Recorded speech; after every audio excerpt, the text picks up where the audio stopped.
practice that I need an expert in the construction area, where usually you find two types of experts. One that are addressing the delay analysis, and the others that are addressing the valuation of various issues that you have in dispute. But I will let here Geoff to explain more. However, when you are looking for an expert for international arbitration cases, it's not very easy to find one, although they are a number internationally speaking, because you have to fit into somebody's schedule. And you have to find somebody willing to work for you on a certain amount of time, which is normally limited that you have.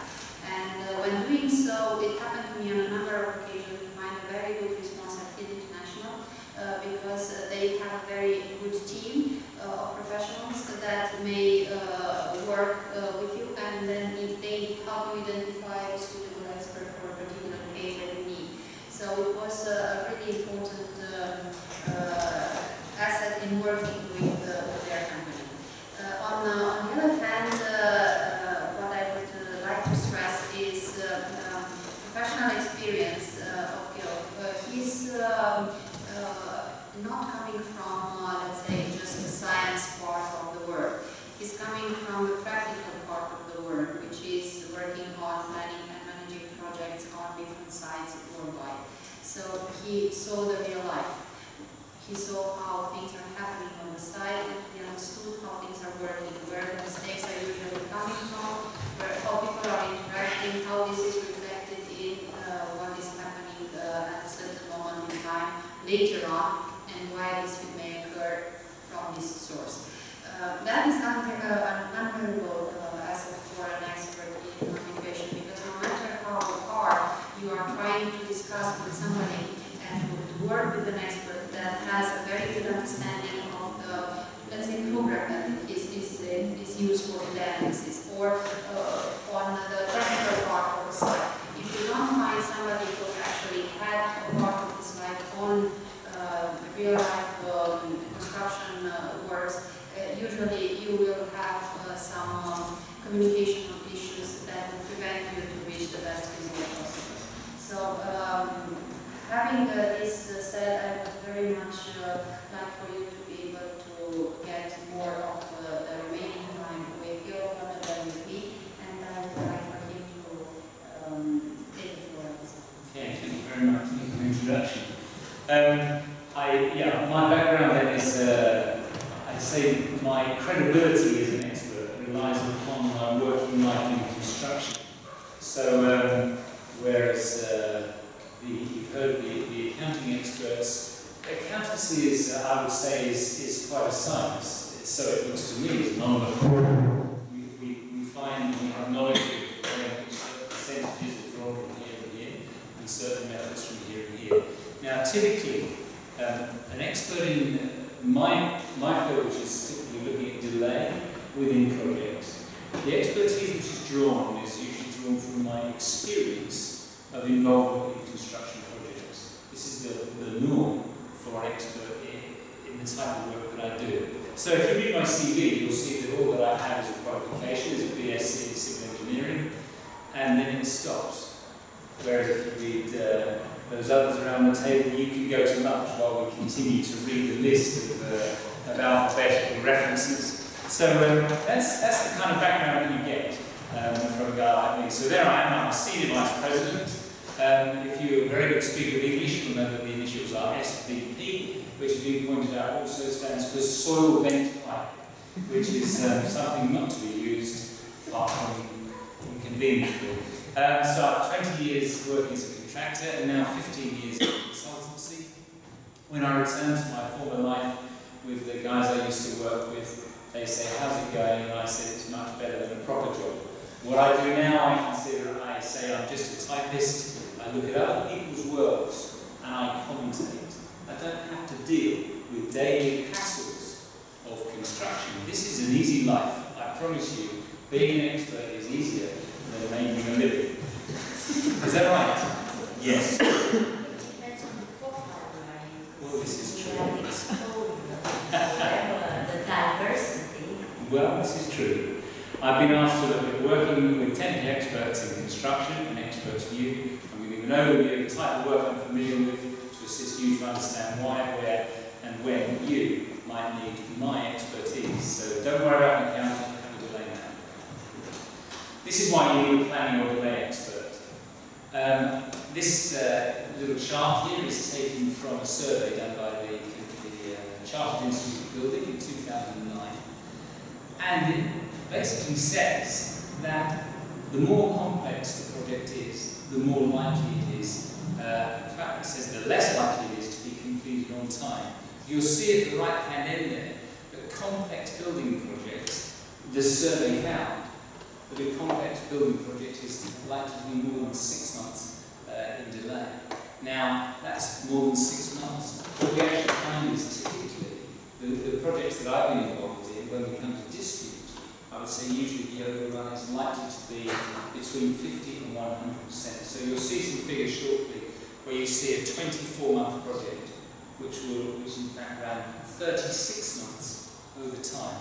I'm involved in a project in Switzerland at the moment for building a train. The project was to be 5 years overall duration. After 2 years, it was assessed to be 7 years behind programme. Tricky, huh? This is where you get extra work.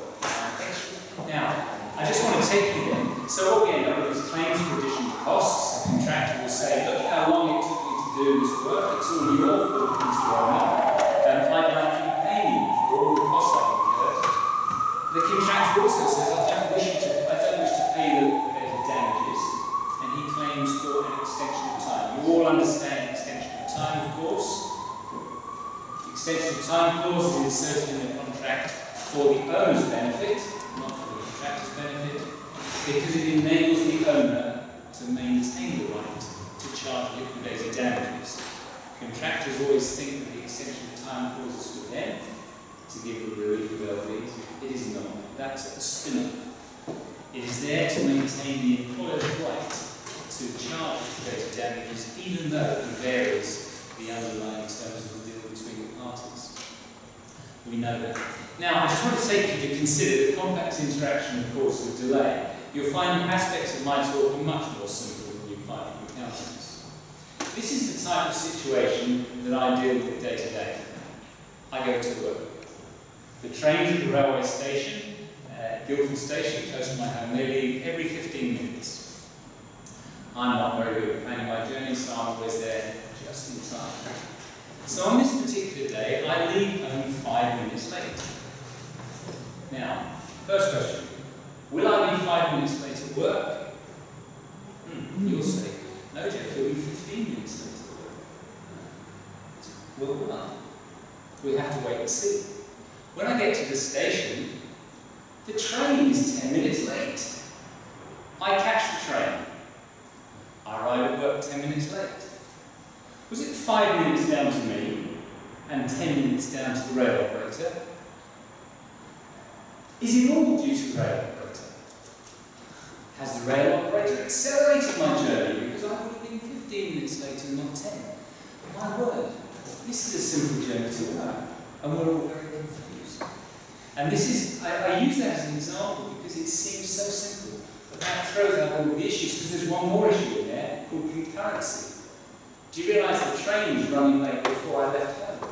So my 5 minutes and the 10 minutes from the rail operator are concurrent, and we have another dispute on our hands. But these issues, multiplied into the environment of a complex construction project, lead to many, many difficulties between the parties. And this is where the delay expert gets involved. Now, I think it's right to say that the expert's role is to assist the tribunal in interpreting the facts in a technical environment. It is not the expert's job to decide what is right and what is wrong.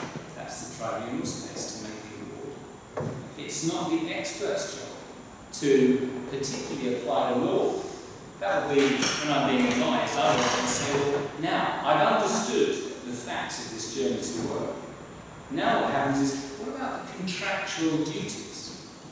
I have a contractual duty to provide work for time. The rail company owe no duty to my employer. So who's responsible for me arriving at this point? It depends on the contractual setting in which all things are found. So when I set about trying to understand a construction project, I would often say, will you please let me understand the delays first?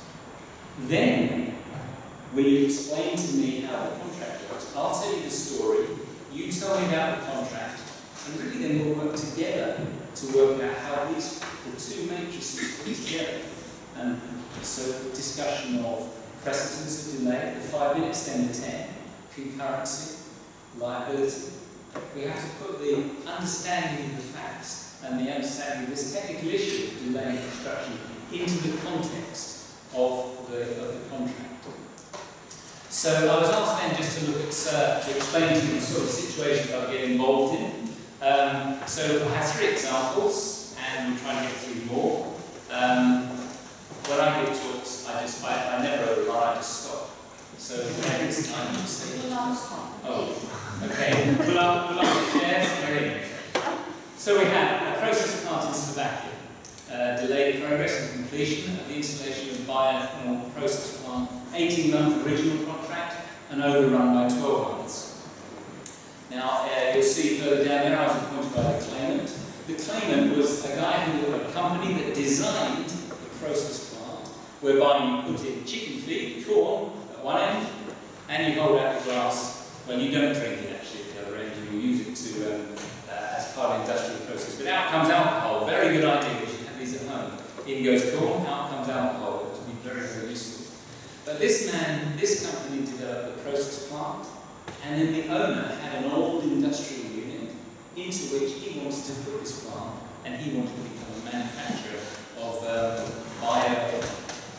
Now, the issues were then late completion of the basic design. It required this process designer needed to say to the employer, I need the space inside your building to look like this. So the first duty was for the process designer to say, these are the spaces I require, the amount of load I need to apply to the foundations, etc.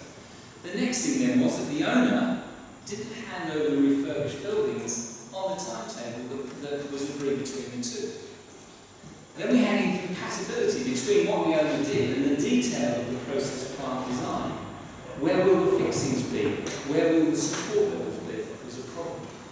Then there was an argument about who was to provide the temporary access to get the works done. And my goodness, the debacle of odd pieces of timber and so on provided from time to time was unbelievable, really.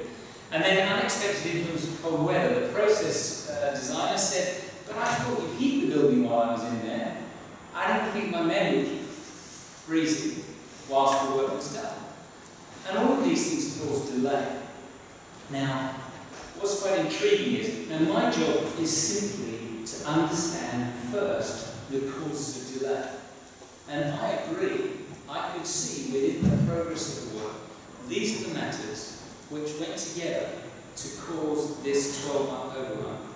My job is to work out which of the causes results in certain amounts of that 12 months, whether some of them overlap.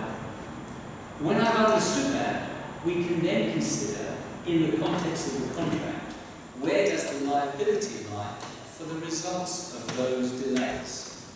Now, sometimes, and it was expressed to me just at the moment, we're assisting a major contracting maker, Caverna, a big construction company, they're working in Norway. And one of the issues there is that they're not sure on the liability, but they're asking us to help them to prepare their claims. We're not working here as experts, we're preparing claims. Now, if the claimant does a great job of demonstrating that this issue causes 4 months of delay, and then you, the lawyer, the best thing for you to do is defeat the liability issue and say, I agree with you, it caused 4 months of delay, but it's your fault, Mr. Contractor. It's very difficult to change the argument around. And in fact, as an independent expert, I wouldn't change my opinion. My opinion is independent of who is at fault. I understand why this project has run late, and if it turns out to be my party's problem or the other party's problem, is immaterial. My opinion doesn't change as to the causes of delay just because of the liability. That's how an independent expert should operate. What did I do? A bit of testing, a bit of witness hot tubbing. It was fun to be up against an American. An American independent is very different from a European independent. An American independent is independent for his side. Oh well, there we are. We just have to understand how it works. The award was in favour of the contractor. Let's move on. A wind farm in the North Sea. What's fun about my job is I never look at shopping centres and bridges, but I get involved in all sorts of other people's lives in terms of construction, and I realise I've learned my expertise, and it's only an expertise if it's recognised by others. You can't invent yourself as an expert. That's one of the credibilities of an expert. We're challenged. So who says you're an expert, Mr. Bewsey? That's what the cross-examining guy would say. But it's actually also what the tribunal wants to know. Because the tribunal wants to know, should I listen to this man's opinion? It's very, very important. So when you're selecting your expert, the first thing you do before you meet with me or anybody, you look down the CV and you say, is this guy an expert? Is he recognised? Does he have the credibility? And one of those things isn't just did he go to school, it's generally has he been delivering, is one of the things you're looking at. The other thing is grey hair. Oh, sorry. Yeah. They die. But a long track record is often important. So you typically find it's not often you see a young person delivering as an expert because they may not have the experience. If this situation was very interesting, here's some advice for you. If you're working for, in this situation, I was taken by the employer. But the lawyer, that was Clifford Charles in London, they did something which was a reverse claim. So they knew that the contractor was getting ready to heave in a really big claim for extension of time, delay, prolongation of costs. And they said, let's get into here. And the claim was, we don't owe him an extension of time, do we? We didn't delay him, did we? We don't owe him any money, do we? Now, it made for a very, very complex claim because the employer had to anticipate the things that the contractor would say. But it really was rather fun. Because what it did was it prevented the contractor from spending maybe 3 years preparing his claim. The employer worked very, very hard for about 6 months and then in, while the contractor thought he could still sit at home, ironing the cat and doing things quietly and slowly. It was a very nice little tactic. And we see that in the UK in adjudication, where the person who is expecting to receive the claim comes in and reverses the situation. So there you are, I'll give you that one for free. It works quite well. The issues were change of design fundamentals, instructed mitigation. So some mitigation was instructed and paid for, but then it wasn't realised. So the employer had said, I'll give you this extra money to overcome the delay that I've given to you. But then that recovery didn't occur. So now, who's responsible? Is the employer still responsible for the delay that he caused? Or has he bought it? Has he transferred that to the contractor by paying for a mitigation measure? My job is only to understand what happened and explain, this happened then due to that. These measures were made that they didn't realise. I have to explain the context, the technical understanding. These were the different things. Quite fun. In this situation, we had cross-examination in the morning. It wasn't one of Andrew's kind of 6-day jobs, nor a 4-second. The morning was given over to 2 hours cross-examination of me, because I was the claimant's expert. 2 hours cross-examination of the opposite expert, and then 3 hours of hot tubbing in the afternoon. Hot tubbing's good. Great. Best thing since sliced bread. Why? Because you don't get beaten up by cavalier barristers. The point was made. The barrister's job is to knock down, especially with the professional expert, the expert. The barrister's job in cross-examination is to undermine the expert's evidence. That is the job. So as an expert, it's not very nice to be cross-examined. You have an enemy facing you. Whereas in hot tubbing, my experience has been 2 good experiences. The hot tubbing was led by the tribunal, and in my view, very, very intelligently. The tribunal, let's take, it was done on the process part, the tribunal laid out a drawing and said, please can you 2 experts, this was when they were talking to technical experts, will you 2 explain to us the process of this plant? and the two experts explained. Basically, the tribunal's questions were answered. They didn't have to sit aside with lots of questions they wanted to have answered, whilst the barristers asked something else. So, but at the same time, I think the advocates, they're very nervous because this is going to go places that they don't want. So, certainly my experience has been hot tubbing has been great fun, even not just for its name. I was asked in the last one, the tribunal said, very winsomely, they asked to both of the experts, would you agree that in delay, the expert is able to take a particular factual matrix and make it say whatever he wishes? And they put it first to me. So I said, yes, you are right. Looks a little bit taken aback, and I explained that it is possible, and of course I explained that I didn't. And so the other guy said, yes, it's possible, and of course that's what Mr. Bewsey did. So it was quite fun. But actually, what it did was it brought out into the opening, and the issue was teased through as to the credibility. It actually brought out the credibility of the two witnesses, because in fact it was the other expert who was under the microscope, and all what he did was deflect the issue. He didn't deal with it. So it was quite fun. We're going to stop on this one. This one's fun because I was a tribunal expert. In this situation, the client came to two sides approach Hill International and said, can you provide 3 experts to cover 3 topics? Because the tribunal don't understand what the party experts are saying. Very interesting. I go there to the appointment by the tribunal on the slide. It was nearly 1 year between the appointment of the tribunal experts and the start of what was referred to as our mission. Because the tribunal and the parties discussed what are the questions we're going to put to the tribunal experts and how will their answers be used. A lot of work done. It wasn't just a random issue. And we received about a 4-page set of instructions. This is how we want to approach. And a particular feature was the tribunal experts were not to present any new analysis.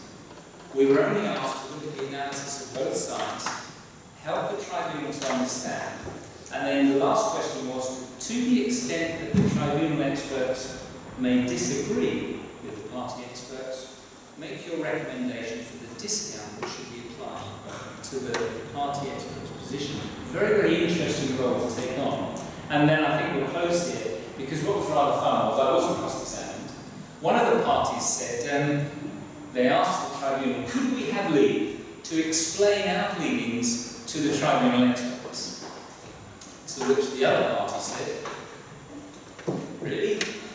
Are they so unclear that you need to explain? And so the respondent said, no way. The tribunal always agree with everything that everybody asks for. This is always the case, it's how it works. And so the tribunal said, yes, this can happen. So we ended up with almost like a mini hearing with 3 tribunal experts sitting frozen to our chairs because we didn't want to break any rules. And the parties experts for the claimant presented their point of view and overhead slides and so on. The respondents experts did the same. This dispute had started in 2001, and this was happening in 2011, by which time there were no representatives of either party, only lawyers and experts. But you know, the matter settled about 4 weeks after that meeting. And I'm convinced that it was the first time that the lawyers from each side understood what their experts. I didn't do anything, I just sat and listened. But I do believe that the lawyers from each side understood what their experts were saying. It was clear the respondent's expert was on the button. He knew everything.